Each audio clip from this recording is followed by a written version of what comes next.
Hi friends, welcome back to my YouTube channel Lucky's world Vizag. ఈరోజు మీకు చూపిస్తుంది రొయ్యల వేపుడు ఎలా తయారు చేసుకోవాలో చూపిస్తున్నాను. కొంచెం కూరతోనే మొత్తం అన్నం అంతా కలిపి తిని వచ్చేయండి. టేస్ట్ అయితే అద్భుతంగా ఉంటుంది. వీడియోని అయితే అస్సలు స్కిప్ చేయకుండా చూసేయండి. ఇంకెందుకు ఆలస్యం, వీడియోలోకి వెళ్ళిపోదామా? మీరు కనుక మన ఛానల్ని ఫస్ట్ టైం కనుక చూసినట్లయితే లైక్ చేయండి, షేర్ చేయండి, సబ్స్క్రైబ్ చేయండి, పక్కనున్న బెల్ ఐకాన్ని క్లిక్ చేయండి.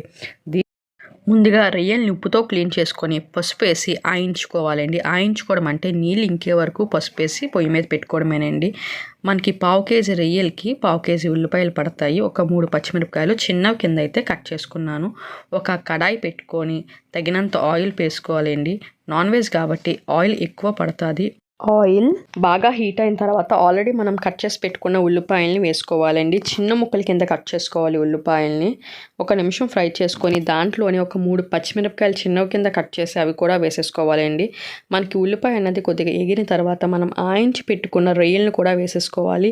ఆయించుకోవడం అంటే ఏమీ వేయలేదండి. దాంట్లోని కొద్దిగా పసుపు వేసి రొయ్యల్లో ఆల్రెడీ వాటర్ అనేది వస్తుంది. వాటర్ మొత్తం ఇంకే వరకు వదిలేసానండి పసుపు వేసి. అంతేనండి ఆయించుకోవడం అంటే. అలా చేయడం వల్ల రొయ్య అనేది స్మెల్ రాదండి. స్మెల్ రాకుండా టేస్ట్ కూడా బాగుంటుంది రొయ్య తిన్నందుకు కూడా. అందుకే అలా చేసుకున్నాను. సో బాగా వేగిన తర్వాత తగినంత ఉప్పు వేసుకోండి. ఉప్పు వేయడం వల్ల ఉల్లిపాయ బేగా మగ్గిపోద్ది.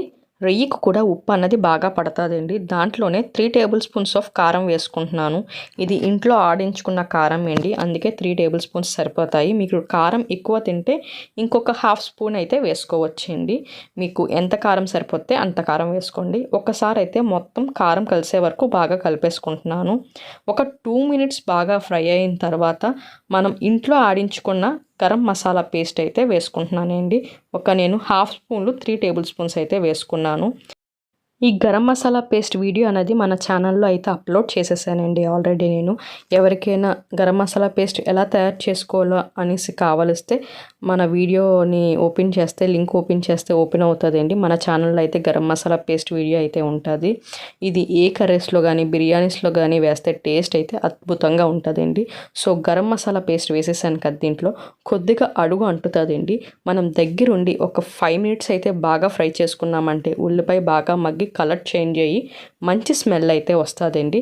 చూసారు కదా, ఈ విధంగా కలర్ అది బాగా చేంజ్ అవుతుంది.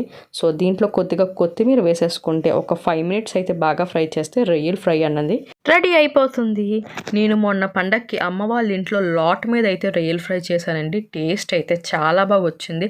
అద్భుతంగా ఉంది టేస్ట్ అయితే. మీరు కూడా ఒకసారి ట్రై చేయండి. టేస్ట్ చూసి మళ్ళీ నాకు కామెంట్ చేసేయండి. కొంచెం కూరతోనే మొత్తం అంతా కలిపి తినేయొచ్చేయండి. సో నచ్చితే ఒక లైక్, షేరు, సబ్స్క్రైబ్, కామెంట్ చేసేయండి.